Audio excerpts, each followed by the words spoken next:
Décodeur d'infos.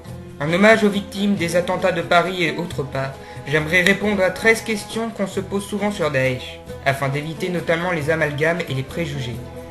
Allez, commençons tout de suite.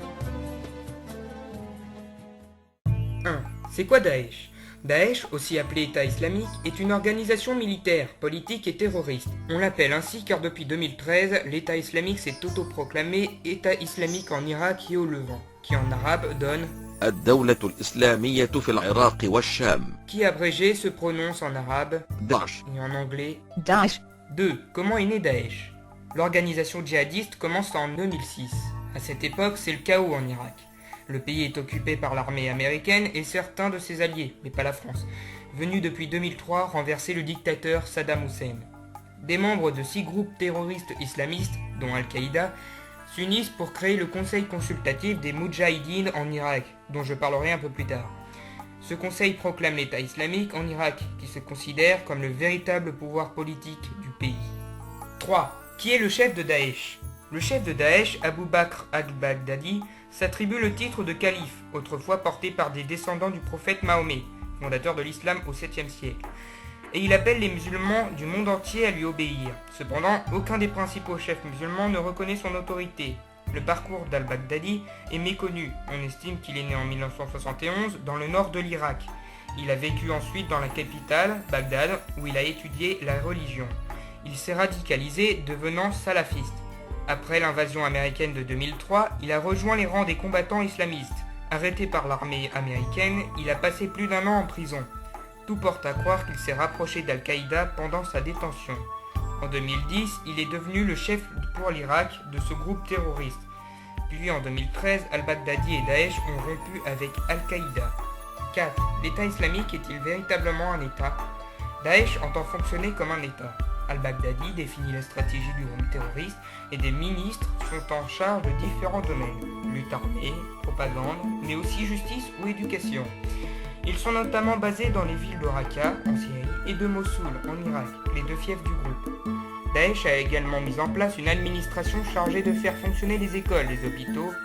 Daesh développe une forme d'État primitif, et il paie ses fonctionnaires, comme il paie ses soldats. 5.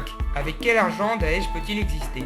Selon plusieurs experts, les combattants de Daesh reçoivent un salaire de plusieurs centaines d'euros par mois, et ils sont logés. Pour faire fonctionner son État, Daesh a besoin de beaucoup d'argent. La majorité de ses ressources proviennent de la vente de pétrole et de gaz. Il utilise des réseaux de contrebande passant surtout par la Turquie. Il s'agit d'un trafic, le gouvernement turc n'en est pas complice. Daesh gagne aussi de l'argent avec toutes les ressources présentes sur les territoires qu'il contrôle, coton, blé. Selon l'agence Associated Press, Daesh empoche près de 50 millions d'euros par mois grâce à la vente de pétrole. Le groupe impose des taxes à la population. Il pratique aussi l'extorsion, la contrebande d'objets d'art, le trafic d'êtres humains. Il a également pillé les coffres des banques dans les territoires qu'il a conquis.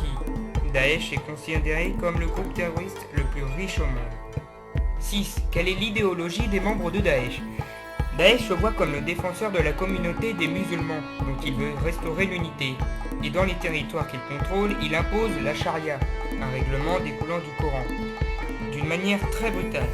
Pour justifier ses actes, Daesh, comme toute organisation djihadiste, utilise certains versets du Coran qui se justifiaient il y a des siècles dans le cadre des luttes contre les tribus arabes. Il fabrique ainsi une doctrine à partir de ce qu'était l'islam au 7e siècle et l'applique faussement au 21e siècle.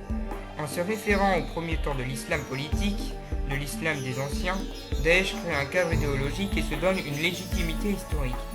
Mais ce n'est plus l'islam, mais c'est une forme radicale et malade de l'islam. 7. Quelles sont les idées politiques de Daesh ?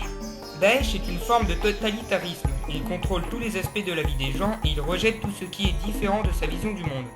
Sur ce point, les mécanismes sont communs avec le nazisme. Daesh construit la religion comme une idéologie politique. Il s'agit d'un nationalisme totalitaire. On s'y soumet, contraint et forcé, ou on est massacré. Seules quelques minorités sont tolérées sur les terres de Daesh, mais elles doivent payer une taxe pour avoir le simple droit de survivre. Daesh se revendique comme un mouvement opposé à l'ordre mondial actuel, dominé par les États-Unis et leurs alliés. C'est un mouvement à la fois terroriste et révolutionnaire. Le combat idéologique est aussi mené au sein du monde musulman. Daesh entend en effet représenter les sunnites du monde entier. À ce titre, il a, au départ du moins, reçu le soutien de l'Arabie Saoudite et du Qatar, ennemi de l'Iran chiite. 8. Quel est le but de Daesh? Selon l'Institut américain de la guerre, la stratégie de Daesh comporte en plusieurs étapes. Contrôler d'abord l'Irak et la Syrie, s'étendre ensuite dans tout le Moyen-Orient et en Afrique du Nord, puis instaurer finalement le chaos dans les territoires infidèles en suscitant une guerre civile. Les djihadistes de Daesh veulent réaliser la nation universelle islamique. Tant qu'il restera une région non islamisée, ce sera pour eux une terre de guerre. Daesh considère que les pays arabes tels qu'ils existent aujourd'hui sont illégitimes. Selon le groupe djihadiste, ils ont été créés par les puissances européennes lors de la colonisation au XXe siècle, dans le seul but d'affaiblir les musulmans.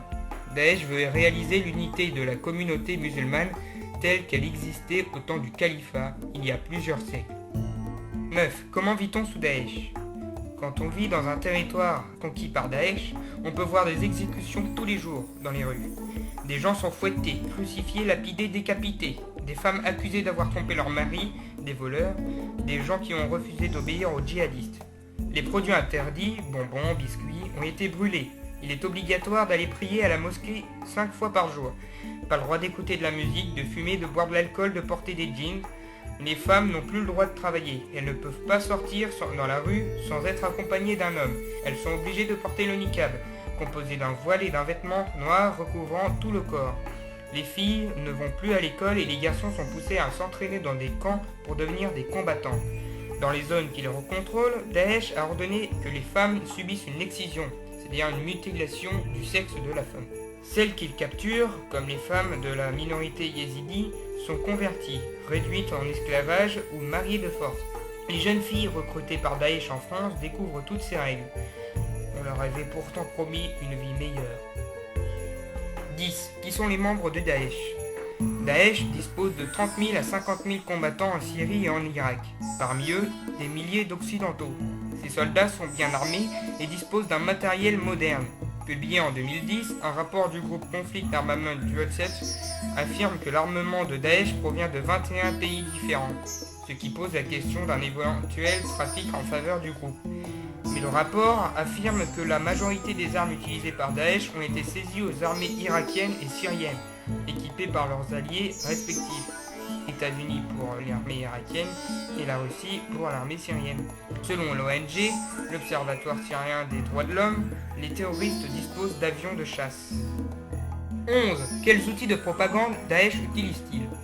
Images haute définition, effets visuels et sonores, montage soigné, sous-titres en plusieurs langues. Les vidéos de propagande de Daesh n'ont rien à envier des productions télé. Pour les réaliser, le groupe terroriste a d'ailleurs créé l'an dernier son entreprise de production nommée Al-Hayat Media Center. Elle réalise des vidéos montrant des exécutions, des combats et des entraînements, mais aussi la vie quotidienne sous le califat. À une époque, les combattants de Daesh ont été incités à tourner leurs propres vidéos amateurs avec leur smartphone et à les publier sur internet. Mais les dirigeants de Daesh ont dû donner des consignes de prudence. Certains djihadistes n'avaient pas désactivé la fonction géolocalisation de leur appareil, facilitant ainsi les frappes de la coalition internationale. La plupart des vidéos de Daesh sont mises en ligne sur les réseaux sociaux où le groupe terroriste est très actif. Comptes de djihadistes, photos, communiqués, revendications, c'est aussi là que sévissent les recruteurs de Daesh. L'organisation publie également des revues en ligne, Dabiq ou encore Dar al-Islam, éditées en français. Pour répondre à cette propagande très efficace, le gouvernement français a lancé une campagne contre le djihadisme. 12. En quoi les bombardements en Syrie et en Irak sont-ils efficaces? Depuis 20 mois, une soixantaine de pays, dont les États-Unis, le Royaume-Uni et la France, sont unis au sein d'une vaste coalition militaire pour combattre Daesh. Des avions larguent des bombes en Irak et en Syrie pour empêcher l'expansion des djihadistes, pour détruire leurs bases et leurs camps d'entraînement. On essaie de repousser ce groupe, de l'empêcher de réaliser ses opérations, mais il est très compliqué de l'éliminer. De plus, tous les pays ne sont pas d'accord sur la façon de lutter contre Daesh. La Russie et les États-Unis n'ont pas la même stratégie. Au final, cela favorise Daesh. Les pays de la coalition ne veulent pas envoyer des troupes au sol. Ils laissent les Kurdes, présents dans l'est de la Syrie et le nord de l'Irak, mener les combats terrestres. Ils ne veulent pas se retrouver piégés dans un bourbier, comme ce fut quasiment le cas pour les Américains en Irak après 2003. Si elles s'engagent au sol, les armées occidentales seront considérées comme des troupes d'occupation. Cela profitera au recrutement de Daesh. Le groupe terroriste en profitera en effet pour dénoncer une croisade des chrétiens contre les musulmans. Et nous, comment pouvons-nous combattre Daesh ? Face à la menace terroriste, il est normal d'avoir peur. On doit premièrement ne pas être aveugle face à Daesh. Il ne faut pas sous-estimer les attaques. Lors des attentats du 13 novembre, les lieux attaqués ont été choisis parce qu'ils symbolisaient le mélange et la diversité, valeurs que Daesh et l'ensemble du terrorisme condamnent.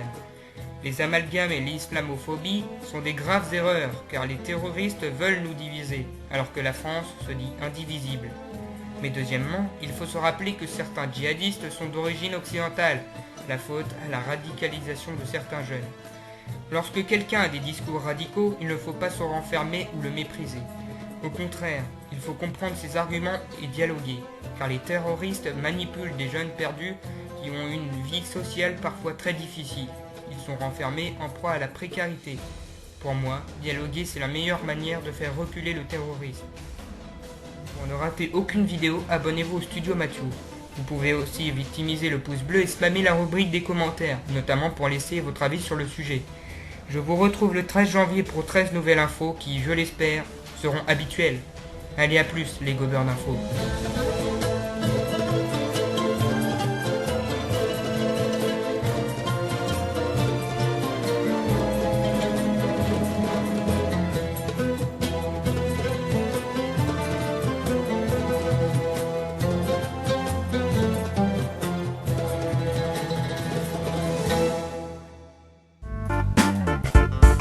Vous savez, malgré les événements qui ont pu se passer dans le monde ces derniers temps, il ne faut pas tomber dans un malaise collectif qui rendrait nos journées très tristes.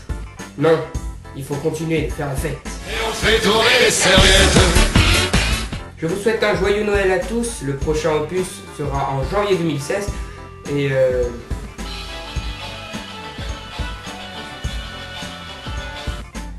Oui, allô ? Oui, vous êtes bien chez Mathieu. Oui. Comment ça, changer de décor ? Vous voulez me... Non mais arrêtez, vous me faites une blague là ? Bon, si vous le dites. Eh bien, bonsoir. Et joyeux Noël ! Je disais donc, le prochain opus aura lieu en janvier 2016 et je suis sûr qu'il y aura beaucoup de changements. Allez, au revoir.